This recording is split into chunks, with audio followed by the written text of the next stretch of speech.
was scrolling on Twitter and I saw this tweet that says, sometimes I get jealous of how Argentine players play for Messi, which is one of the biggest reasons for their success. I also saw another tweet again from a Ronaldo fan that says, while Messi's teammates will kill for Messi, Ronaldo's teammates will buy Ronaldo if they can. So basically they are saying that the Portuguese players, they do not ride for Ronaldo the same way the Argentine players ride for Messi. And my question to them is, why should they do that for Ronaldo though? You people see these Argentine players ready to kill and die for Messi, and you think Messi didn't earn every single one of that respect? Let's take McAllister for example. When he first came new to the Argentine national team, a lot of the players were calling him Ginger. He obviously did not like that. Immediately, Messi told everybody to stop calling him Ginger. Everybody stopped calling him Ginger. Lautaro Martinez is another example. He was going through a tough spell before the Copa America in 2024, and their last friendlies game before the Copa America, they got a penalty. They were 1-1 draw. Messi could have easily taken that penalty, stand bad, get a goal, but he gave that penalty to Lautaro Martinez because boosting his confidence is much more important than stand padding. And what happened? When Lautaro scored, he pointed at Messi. He thanked Messi because Messi helped boost his morale. Another example is Otamendi. During his last game for the Argentine national team, Argentina got a penalty against Zambia. Messi was the one telling him to come and take the penalty. Mind you again, Messi could have easily stand padded with this penalty. See Messi consistently doing selfless things like this for his teammates, and you wonder why they are willing to die for him. In fact, look at what happened recently with the Nico Paz situation. Remember after the game, Messi was sitting down on the floor after he was subbed off. Do you know why he was sitting on the floor? After Messi was subbed off against Algeria, he actually had nowhere to sit because all the seats were occupied. And then an Argentine young player, Nico Paz, he stood up and he decided to give his seat to Messi. Messi told him, don't worry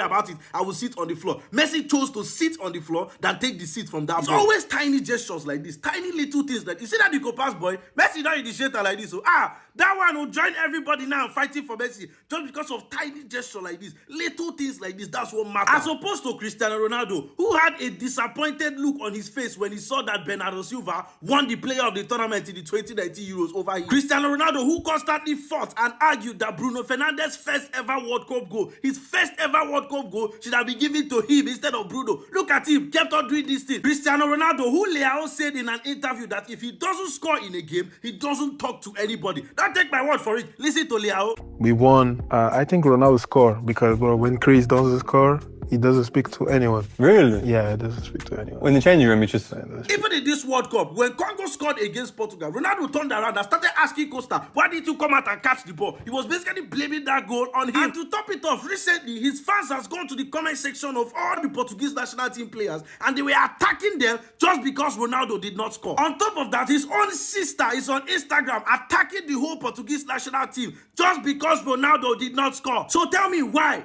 Why would the Portuguese national team treat Ronaldo the way the Argentines treat Messi? Why?